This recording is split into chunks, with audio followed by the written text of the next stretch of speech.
Someone recently asked the question, how can I be true to myself if being true to myself means hurting someone that I love? And boy, is that a big question. And the answer is pretty profound, like most people would just get stopped right there because hurting people we love, we don't want to do it. But I think that the answer that I, gave or would give is, there are a lot of different levels of complexity in that.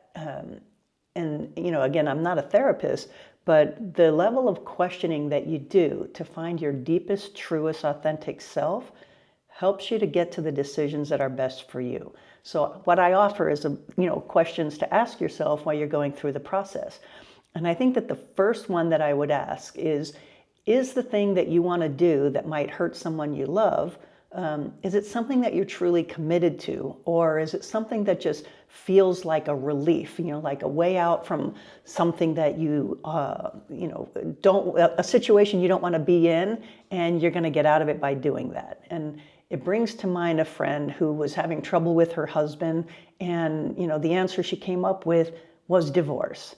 And yeah, that's an excellent immediate thing. Like, I'm not enjoying this marriage and I want out, let's go. But beneath all of that, we know that, wherever I go, there I am. We take our problems with us. So if the real piece is not about, divorcing and, cutting somebody out, what is it that you're looking for? What is it that you think that thing you're going to do will provide? That's the first thing I would ask. Like, are you committed to what you're looking to do, or does it feel like some kind of a relief? The next thing that I would ask is, are you with someone who doesn't want you to have what you want? Like, are you loving someone out of familiarity? Are you, do they provide something for you that you're not providing for yourself that you're calling love? And that, that might sound a little bit cold, but there are relationships that we're just not ready to give up, even if there's a lot of dead space in the relationship. Like that, having a passionate, intimate relationship isn't as common as I wish it was in the world. But if you're with somebody who would rather have you settle than get what you want, then that's something worth looking at as well. Like, why are we together, and why do they feel that way? Like, is it some insecurity on their side? Is it control? Is it, a disrespect? Like, what is that thing?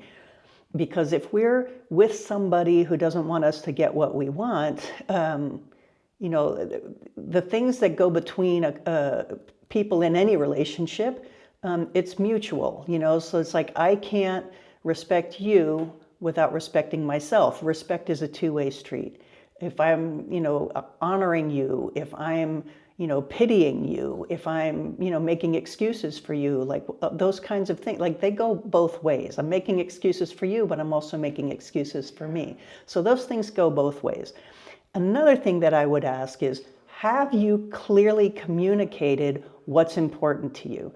Because they may not want you to get what you want because they don't know. They don't understand. They don't know how important it is to you. And sometimes we act like they know when they really don't. So if this is something that's really true for you, then how are you communicating to that person, what this means to you, what it is, a conversation, like a deep, intimate conversation about what it is that you want, why you want it, what it means in all of the different aspects, because they may turn around and want to support you. And if they don't, then, maybe it's not somebody that deserves your time and attention or your love. I don't know the answer to that, but this is one of the questions that you can ask yourself, like, where does all of that wrap around? And finally, the conversation of respect, like, the ability to choose yourself, the ability to, have what you want, like you having what you want gives them permission to have what they want. And the rest is just some kind of a, hopefully a playful negotiation between the two of you. Like, how do we both get what we want? Like, how do we make a win-win situation out of it? So I know that this is a very emotional conversation. It's just rife with consternation and, like all kinds of angst. But I think that before we start settling and saying I can't have it, I think that there are some deeper questions to ask, and looking at why we would settle instead of putting ourselves first.